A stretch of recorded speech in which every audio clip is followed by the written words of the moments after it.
Hello students, welcome back to my maths YouTube channel. आज हम discussion करेंगे students रीमान-समाकलन की अपनी कुछ मोस्ट इंपॉर्टेंट थ्योरम्स पर। ठीक है स्टूडेंट्स, आज से हम अपना रीमान-समाकलन पुनः स्टार्ट कर रहे हैं। कुछ प्रीवियस लेक्चर में हमने रीमान-समाकलन की कुछ थ्योरमों पे डिस्कशन कर रखा है। लोअर डरबग सम, अपर डरबग सम जो है उन पे डिस्कशन किया है। ठीक है स्टूडेंट्स, थ्योरम 1.6 का जो स्टेटमेंट है वो पहले मैं लिख देती हूँ, फिर उसके बारे में थोड़ी आपको बेसिक बातें मैं बताऊंगी। थ्योरम डरबॉग सम की मोस्ट इंपोर्टेंट थ्योरम है स्टूडेंट्स डरबॉग सम्स, मतलब डार्बो योग पे आधारित है 1.6 थ्योरम, जिसका स्टेटमेंट है यदि फलन एफ एक्स। स्टेटमेंट लिख रही हूँ स्टूडेंट्स, पहले समझना है। यदि फलन f x x belongs to a p में परिभाषित परिसीमित एवं वास्तविक फलन है तथा एप्सिलॉन तथा प्रत्येक धनात्मक पूर्णांक होता है। स्टूडेंट्स आपको पता है धनात्मक पूर्णांक है ही, एप्सिलॉन जहाँ पे होगा वहां पे डेल अपने आप एग्जिस्ट होगा। मतलब एप्सिलॉन और जो डेल की वैल्यू होती है वो सिमिलर होती है, 0 से बड़ी और 1 से छोटी, मतलब कुछ ना कुछ मान होता है इनका। तो प्रत्येक एप्सिलॉन ग्रेटर देन 0 के संगत डेल ग्रेटर देन 0 विद्यमान है। ठीक है स्टूडेंट, तथा P बराबर पार्टीशन ऑफ ए बी है। Partition of a b Riemann समाकलन पढ़ रहे हैं तो पार्टीशन एग्जिस्ट होगा। पार्टीशन ऑफ ए बी विद्यमान है और नॉर्म ऑफ P की जो वैल्यू है वो क्या है, वो लेस देन डेल है। तथा नॉर्म ऑफ P ये वाला क्या स्टूडेंट, लेस देन डेल है। देन तब क्या कंडीशन है स्टूडेंट्स, तब लोअर एफ पी, तब क्या है students, lower F P less then होता है। प्रूव करना है students, lower F P less then, lower F P की जो वैल्यू है स्टूडेंट्स या अपर एफ पी की जो वैल्यू है वो छोटी होती है ए से B bar F x into D x plus epsilon. ठीक है स्टूडेंट्स, सिमिलर इसी के अकॉर्डिंग अपर एफ पी है, lower F P, lower F p का जो मान है वो बड़ा होता है ए से बी, ए बार से b f x into D x minus epsilon. ये सिद्ध करना है। अब प्रूवमेंट देखिए स्टूडेंट्स, इसका प्रूफ। अब तक स्टूडेंट्स मैंने आपको बार बार बताया है कि लोअर एफ पी और अपर एफ पी जो है वो क्या है, डरबॉग सम है। और डरबॉग सम से ही क्या है, रीमान समाकलन डिफाइन है। रीमान, ऊपरी रीमान समाकलन और निम्न रीमान समाकलन क्या है, परिभाषित है। तो निम्न रीमान समाकलन की जो डेफिनेशन है वो ए बार से b f x into D x बराबर होता है, निम्न रीमान समाकलन है, निम्न डरबॉग सम पर परिभाषित है। तो इसका मतलब ए बार से b f x into D x किसके बराबर होगा students, supremum value of lower F p. मतलब lower F p Darboux sums है, सम्स का मतलब अलग अलग मान होंगे, इसके एक मान भी हो सकता है। तो लोअर एफ पी मतलब लोअर डरबॉग सम, निम्न डार्बो योग का सबसे बड़ा मान, supremum value of lower F p मतलब निम्न डार्बो योग का सबसे बड़ा मान है वो निम्न रीमान समाकलन कहलाता है। और अपर डरबॉग सम है, ऊपरी रीमान समाकलन, ये है स्टूडेंट्स निम्न रीमान समाकलन।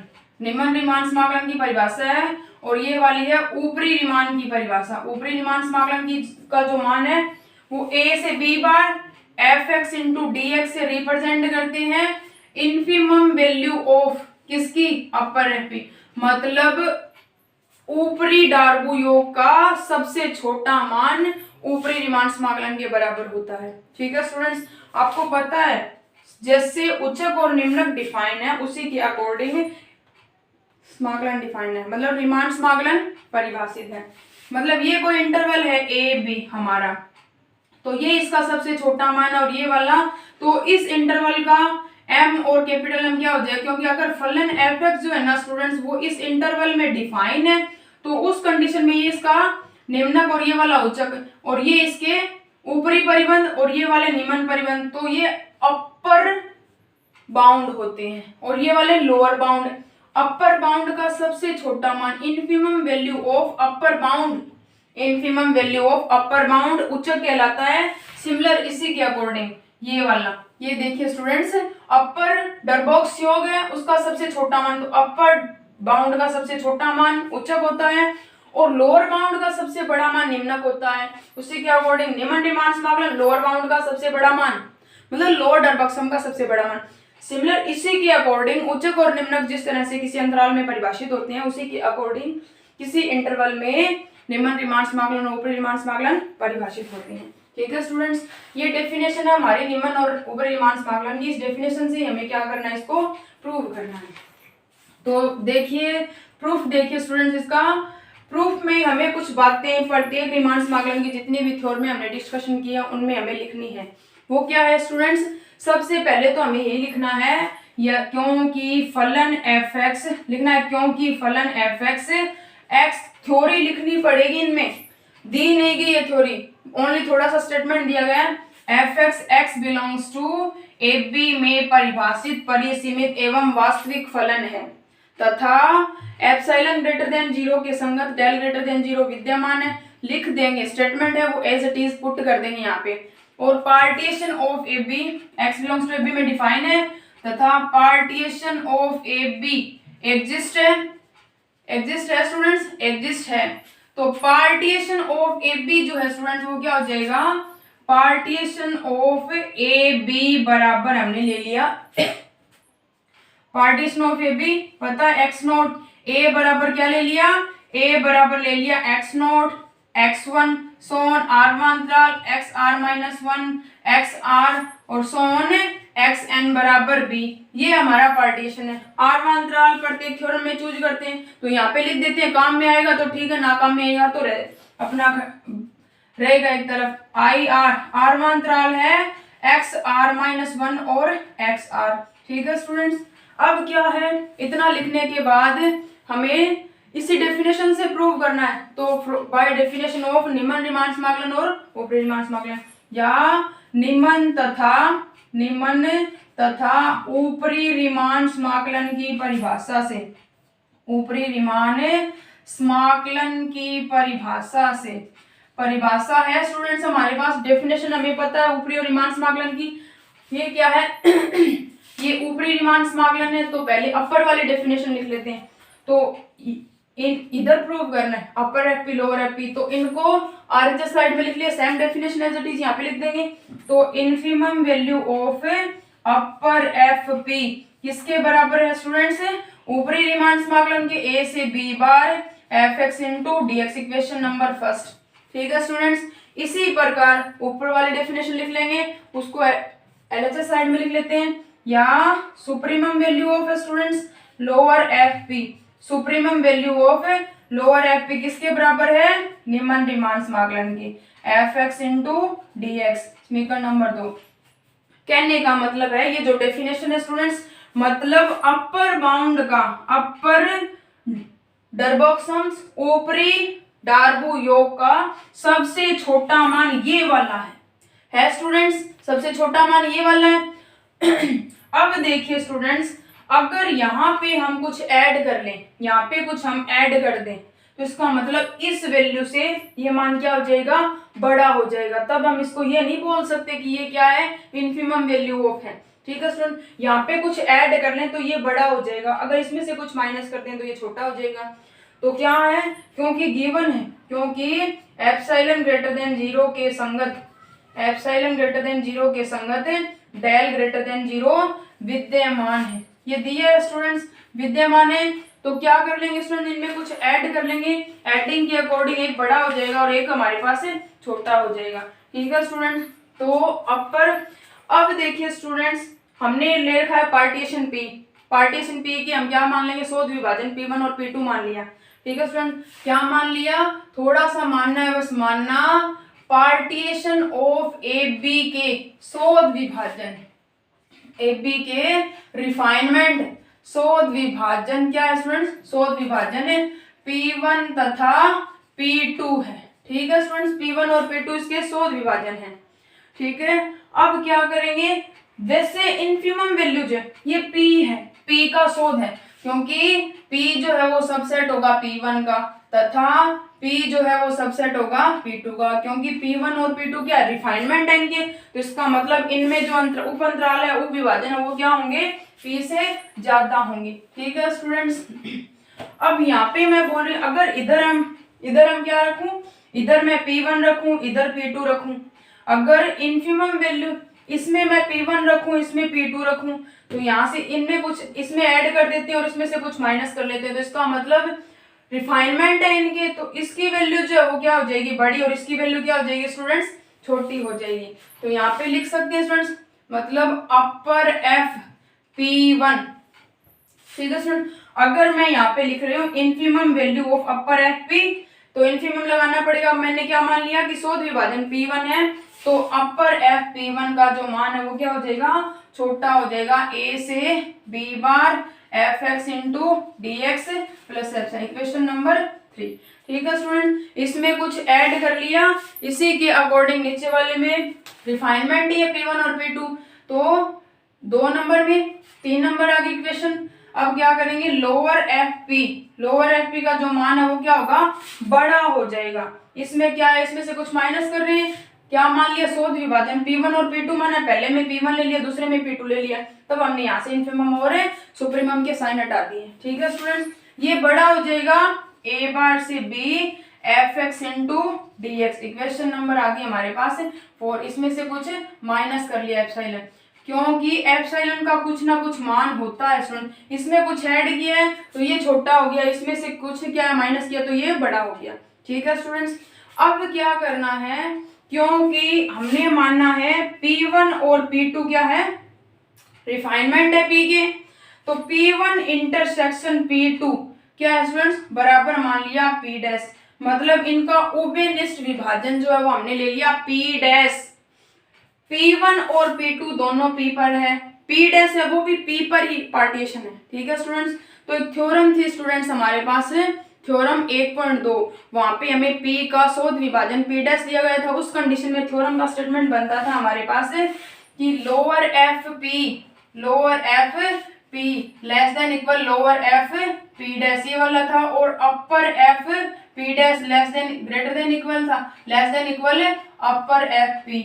ये थ्योरम है स्टूडेंट्स हमारे पास 1.2 का स्टेटमेंट, जहाँ पे P का शोध विभाजन हमारे पास क्या था स्टूडेंट्स, P डैश था।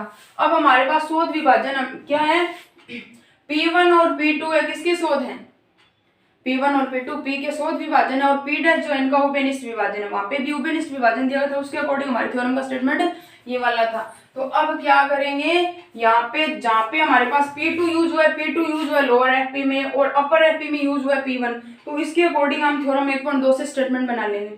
ठीक है स्टूडेंट्स, तो दिस इंप्लाइज फ्रॉम, थ्योरम आपको याद होनी चाहिए 1.2, कुछ थ्योरम यहाँ पे काम में आती है 1.2, तो क्या लिख लेंगे स्टूडेंट्स, लोअर एफ P2, क्योंकि P2 यूज हुआ है, less than equal lower F P dash, क्योंकि इनका उभयनिष्ठ विभाजन P डैश है स्टूडेंट्स।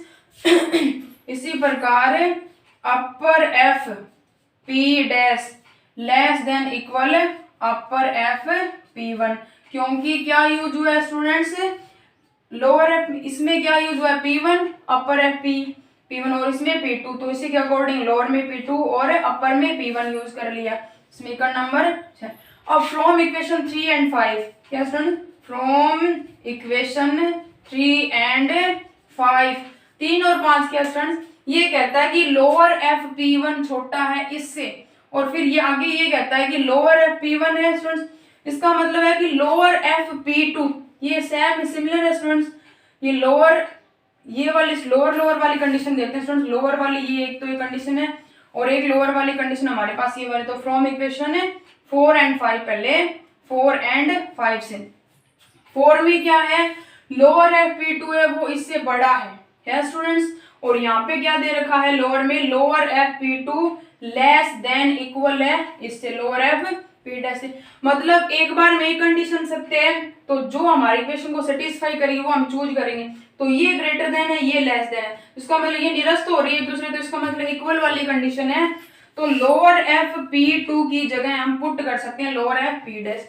कर सकते हैं स्टूडेंट्स। तो from equation 4 and 5 lower F P dash क्या हो जाएगा student, lower F P dash, ये वाली इक्वेशन काम में आएगी, ग्रेटर देन a बार से b F x into D x. ठीक है students, F x into D x minus epsilon. एक नई इक्वेशन बन गई स्टूडेंट्स यहाँ से हमारे पास लोअर के लिए। लोअर में ग्रेटर देन का साइन है।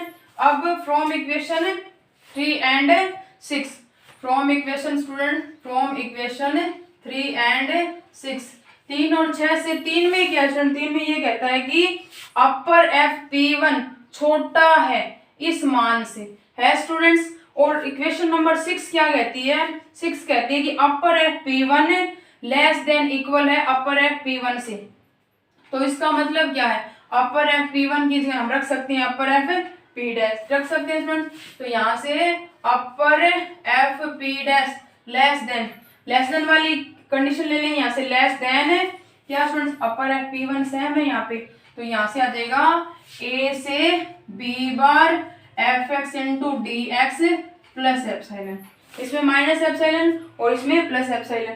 तो समीकरण ये आगे वाली होगी 7 नंबर और ये वाली होगी हमारे पास 8 नंबर, क्योंकि P डैश किसका पार्टीशन है, क्योंकि P डैश क्योंकि विभाजन है, क्योंकि विभाजन P डैश उभयनिष्ठ विभाजन है, उभयनिष्ठ विभाजन है जो मूल विभाजन P पर है। अतः P इक्वल टू हम P डैश रख सकते हैं, P डैश बराबर P, जितने भी विभाजन होंगे उन पे सभी पे ये कंडीशन सत्य होगी फिर हमारे पास।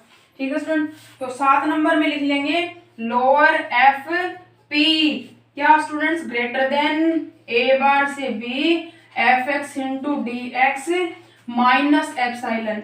और एक आ जाए ये वाली P डैश की जगह क्या रख लेंगे P, तो अपर FP लेस देन A से B बार fx इंटू डी एक्स। यही प्रूव करना था स्टूडेंट, मोस्ट इंपोर्टेंट थ्योरम है ड्रेबक सम पे आधारित। अब क्या है स्टूडेंट्स, अब इसके नेक्स्ट लेक्चर में हम थ्योरम 1.7 पे डिस्कशन करेंगे, जो रिमांड समाकलन की सेकंड डेफिनेशन पे आधारित है।